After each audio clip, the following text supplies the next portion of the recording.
Hello everyone! Today we are going to be witnessing Magnus Carlsen having his way with a 2745 rated player on chess.com, where Carlsen has the white pieces and he encounters this Carol Khan, which transposes into a modern defense. The player's name is Galaktianov.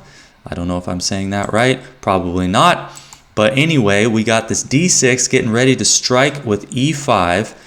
Carlsen just coolly plays bishop e3. He expands on the queen side with a4 so he can stop any b5 nonsense. Here comes e5. A pair of pawns come off the board.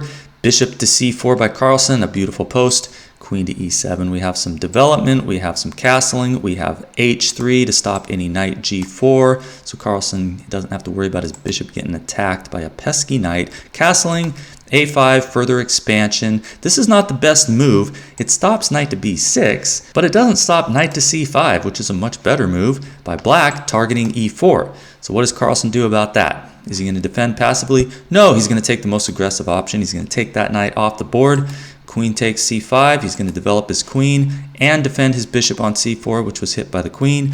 Knight to h5 by black, looking at that juicy f4 square. Carlsen doesn't want any of that. He plays knight e2, but his opponent plays knight to f4 anyway, allows the exchange of knights. He gets the doubled pawns there, but it does open up his bishop, which is now hitting the pawn on b2. Carlsen addresses that by playing c3.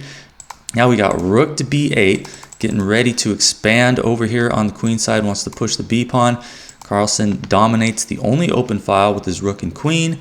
We got rook to e8. Maybe he's preparing bishop to e6 here. I don't know. But now rook to a4 from Carlsen, adding some defense to this bishop. Now he can move his queen somewhere. Maybe someday these rooks will double here if this bishop gets taken care of somehow.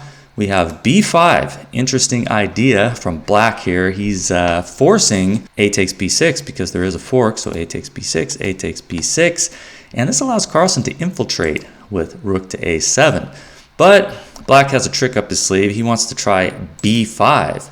Okay, it simultaneously attacks the bishop here and the rook here, but Carlsen has bishop takes f7 check, which isn't as bad as it seems. It is a fork, but after king to f8, well, if you were to take this rook here, you got to remember this rook is still attacked by the queen. It's winning for white, but Carlsen plays a much more spectacular sequence of moves here. He plays rook to c7, just getting that rook out of danger.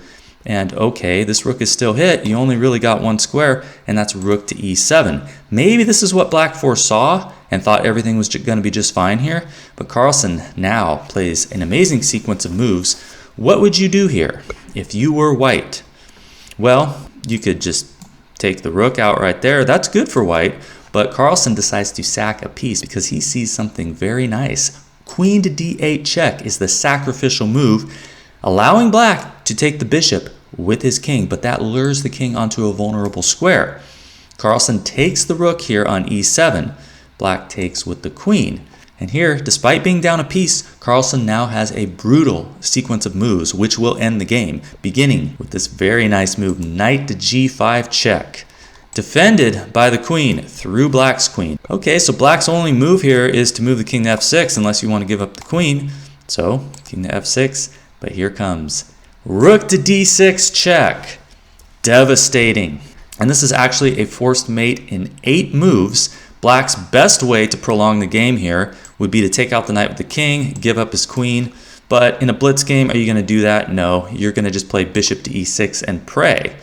Well, the prayer may have been answered, but it wasn't the answer that black was looking for, because here comes rook takes e6 check. And at this point, black throws in the towel. This is a forced mate in 5, and what's extra sad for black here is that you can't even take out that rook. You can't even sacrifice the queen for the rook because it's pinned to the king. Of course, the king can't because the knight is defending the rook. So you can only really take with the king on g5, which unfortunately will drop the queen and result in a forced checkmate in 5 moves, beginning with this queen takes e7 check. You block with the bishop, the queen takes, and then we force the king over here to the corner of the board, and we take a pawn here. And then here comes rook e5 check. g5 is the only legal move, and then queen takes g5 checkmate.